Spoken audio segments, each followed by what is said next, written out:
Ézéchiel, chapitre 24. La 9e année, le 10e jour du 10e mois, la parole de l'Éternel me fut adressée en ces mots. Fils de l'homme, mets par écrit la date de ce jour-ci. Le roi de Babylone s'approche de Jérusalem en ce jour même. Propose une parabole à la famille de rebelles et dis-leur. Ainsi parle le Seigneur, l'Éternel. Place la chaudière, et verse-y de l'eau. Mets-y les morceaux, tous les bons morceaux, la cuisse, l'épaule. Remplis-la des meilleures eaux. Choisis dans le troupeau, et entasse du bois sous la chaudière. Fais bouillir à gros bouillon, et que les eaux qui sont dedans cuisent aussi. C'est pourquoi ainsi parle le Seigneur, l'Éternel. Malheur à la ville sanguinaire, chaudière pleine de rouille, et dont la rouille ne se détache pas. Tire-en les morceaux les uns après les autres, sans recourir au sort. Car le sang qu'elle a versé est au milieu d'elle. Elle l'a mis sur le roc nu, elle ne l'a pas répandu sur la terre pour le couvrir de poussière. Afin de montrer ma fureur, afin de me venger, j'ai répandu son sang sur le roc nu, pour qu'il ne fût pas couvert. C'est pourquoi ainsi parle le Seigneur, l'Éternel. Malheur à la ville sanguinaire. Moi aussi je veux faire un grand bûcher. Entasse le bois, allume le feu, cuis bien la chair, assaisonne-la, et que les eaux soient brûlées.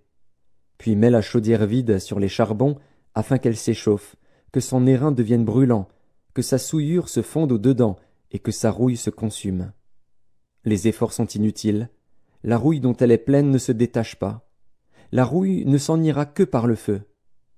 Le crime est dans ta souillure, parce que j'ai voulu te purifier et que tu n'es pas devenu pur, tu ne seras plus purifié de ta souillure jusqu'à ce que j'aie assouvi sur toi ma fureur. Moi, l'Éternel, j'ai parlé. Cela arrivera, et je l'exécuterai. Je ne reculerai pas, et je n'aurai ni pitié ni repentir. On te jugera selon ta conduite et selon tes actions, dit le Seigneur, l'Éternel. La parole de l'Éternel me fut adressée, en ces mots. Fils de l'homme, voici, je t'enlève par une mort soudaine ce qui fait les délices de tes yeux. Tu ne te lamenteras point, tu ne pleureras point, et tes larmes ne couleront pas. Soupire en silence, ne prends pas le deuil des morts, attache ton turban, mets ta chaussure à tes pieds, ne te couvre pas la barbe, et ne mange pas le pain des autres. J'avais parlé au peuple le matin, et ma femme mourut le soir.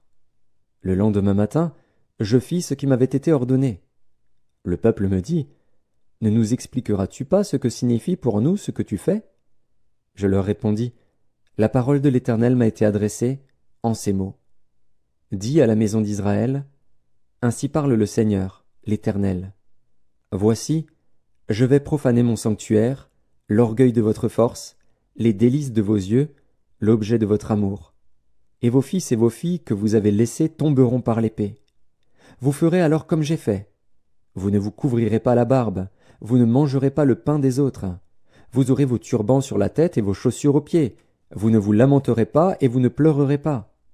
Mais vous serez frappés de langueur pour vos iniquités, et vous gémirez entre vous. Ézéchiel sera pour vous un signe. Vous ferez entièrement comme il a fait. Et quand ces choses arriveront, vous saurez que je suis le Seigneur, l'Éternel. Et toi, fils de l'homme, le jour où je leur enlèverai ce qui fait leur force, leur joie et leur gloire, les délices de leurs yeux et l'objet de leur amour, leurs fils et leurs filles, ce jour-là un fuyard viendra vers toi pour l'annoncer à tes oreilles. En ce jour, ta bouche s'ouvrira avec le fuyard, et tu parleras, tu ne seras plus muet. Tu seras pour eux un signe, et ils sauront que je suis l'Éternel.